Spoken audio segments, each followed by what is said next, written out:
Sortons un peu de l'investissement sur les marchés et du trading pur. Parlons certes d'investissement, mais pas que. Parce que c'est pas toujours la recherche de la performance, la course au profit, et au-delà d'un effet de mode qui s'intensifie, c'est un vrai enjeu d'être responsable d'un point de vue environnemental, mais aussi social. En 2020, les encours ISR ont explosé. C'est aussi le cas du nombre de fonds labellisés ISR. Et au-delà d'une prise de conscience des entreprises, se pose la question d'investir ISR. Donc si t'en fais partie, dans cette vidéo, nous allons aborder c'est quoi déjà l'ISR, est-ce que les investisseurs y prêtent vraiment attention, comment faire et est-ce que c'est vraiment performant.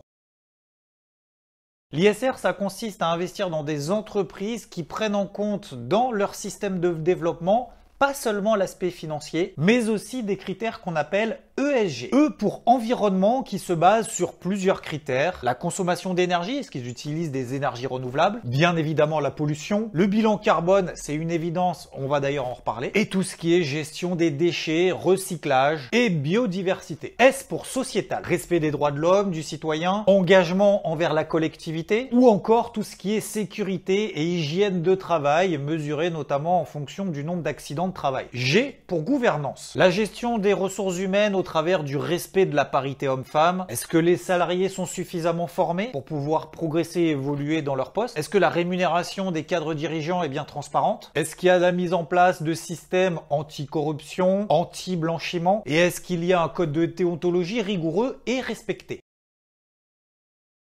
Alors tout le monde n'y prête pas attention à l'investissement socialement responsable, mais c'est un phénomène qui commence à s'amplifier et au-delà des chiffres que j'ai partagés, je vais être accompagné aujourd'hui de Luciana Duprat de chez Ports-en-Par qui va nous aider à creuser un peu plus profondément le sujet. Est-ce que l'ISR c'est juste un petit effet de mode ou c'est vraiment une grosse prise de conscience qui est vraiment en train d'exploser? Déjà, bonjour Xavier et merci de m'accueillir pour te parler d'un sujet qui me tient à cœur. Pour répondre à ta question, oui, on se rend bien compte que le développement durable est une prise de conscience globale au niveau de la société. Il est aujourd'hui quasi incontournable et on le retrouve dans la plupart des décisions politiques et économiques. Regarde, la plupart des fonds de relance ont un volet vert. La pandémie a confirmé l'importance des facteurs ESG. Nous le constatons, les entreprises les mieux préparées à la gestion des risques sont également celles qui ont le mieux traversé la crise. Par exemple, une solide prévention des catastrophes, la gestion de la chaîne d'approvisionnement ou encore la planification de la continuité des activités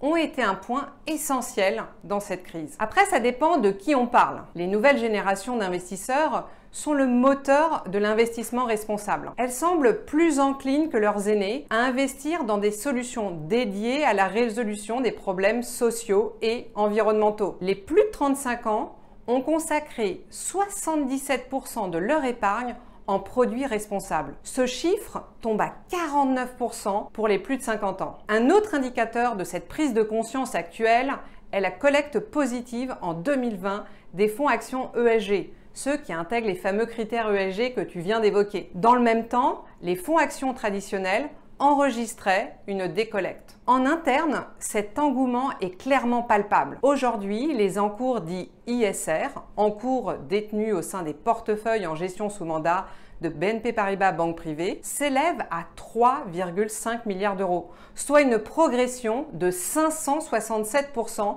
depuis janvier 2019. Ok, donc c'est un peu plus qu'un effet de mode. Et d'ailleurs, on voit qu'il y a beaucoup d'indices qui ont été créés autour de ces ISR, qui sont sélectionnés selon certains critères ESG. On a un Dow Jones spécifique, on a l'indice MSCI World qui est en version aussi durable, ou également le Low Carbon 100 Europe. Sa composition est constituée de valeurs pondérées en fonction de leur score carbone. En gros, moins elles émettent de gaz à effet de serre et mieux elles sont notées et donc plus elles sont pondérées dans l'indice. Petite parenthèse d'ailleurs, il y a un label ISR qui est soutenu par le ministère de l'économie et des finances. Sans rentrer dans les détails, c'est un label qui est sur 3 ans, renouvelable, qui permet justement de savoir quelle entreprise respecte ou non ces critères. Alors après, il faut faire le tri là-dedans. C'est vrai qu'on appelle ISR, c'est quand même relativement large. Et du coup, notamment les fonds, ont plusieurs stratégies de sélection pour savoir les boîtes qu'on peut rentrer ou non dans l'indice, dans le fond. Il y a par exemple une stratégie stratégie d'exclusion où on dégage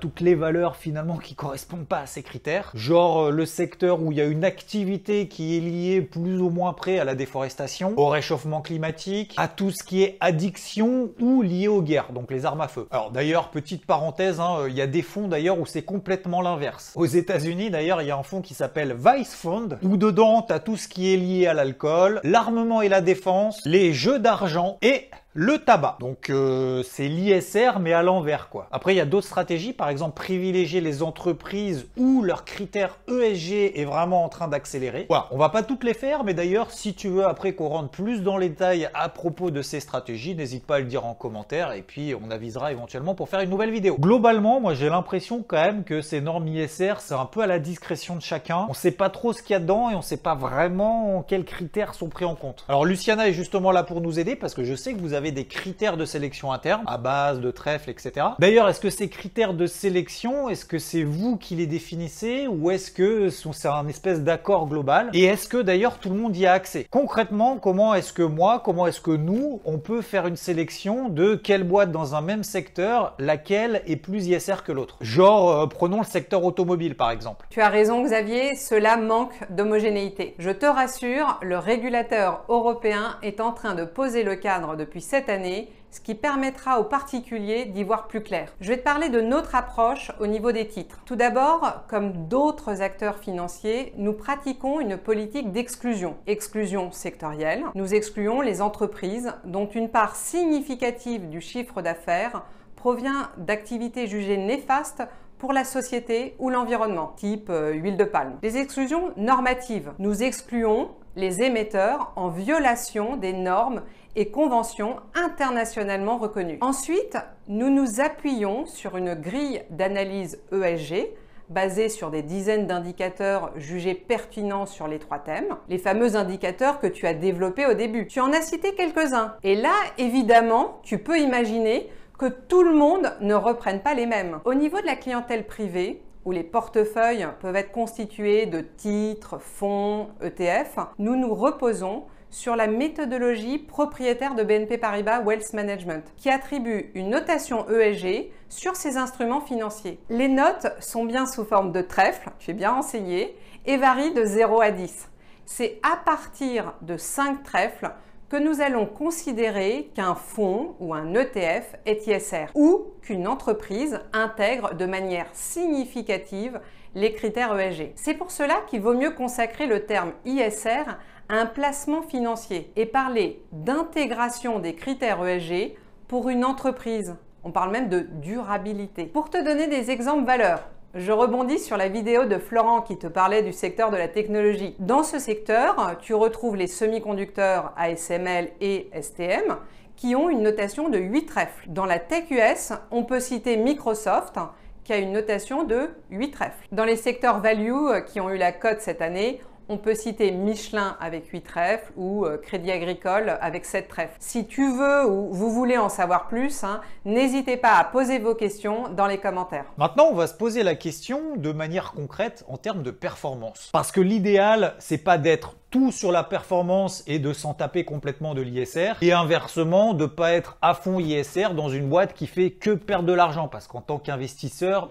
ça donne pas très envie non plus, donc c'est d'essayer d'avoir le curseur un peu entre les deux. Bref, privilégier l'aspect environnemental et social, sachant qu'en tant qu'investisseur, on achète quand même une part du capital de la société. Alors déjà, ça c'est sûr que investir ISR, ça évite peut-être aussi le genre de problème que certaines sociétés ont connu ces dernières années. Rappelons le Dieselgate avec Volkswagen, c'était quand même assez violent. Disons qu'investir ISR, déjà, ça limite a priori les risques, en tout cas à long terme. Les risques de procès et tout le bazar. Et d'ailleurs, si on revient sur l'indice low carbone 100 Europe dont on parlait tout à l'heure, on voit qu'en le comparant à l'Eurostoxx 50 qu'il a quand même légèrement surperformé, notamment pendant la crise du Covid. Donc on a l'impression qu'on a privilégié quand même un petit peu plus ce genre de secteur, notamment dans une optique moyen-long terme. Luciana, si tu peux nous éclairer, donc l'ISR, est-ce que performance ou quand même un peu moins performant que les investissements traditionnels? C'est une question plus que légitime. Déjà, les points positifs. Les entreprises aux meilleures pratiques responsables sont mieux préparées aux problématiques de l'avenir. Souvent pionnières, elles participent à la construction du monde de demain et sont considérées comme étant plus prometteuses dans la durée. Les entreprises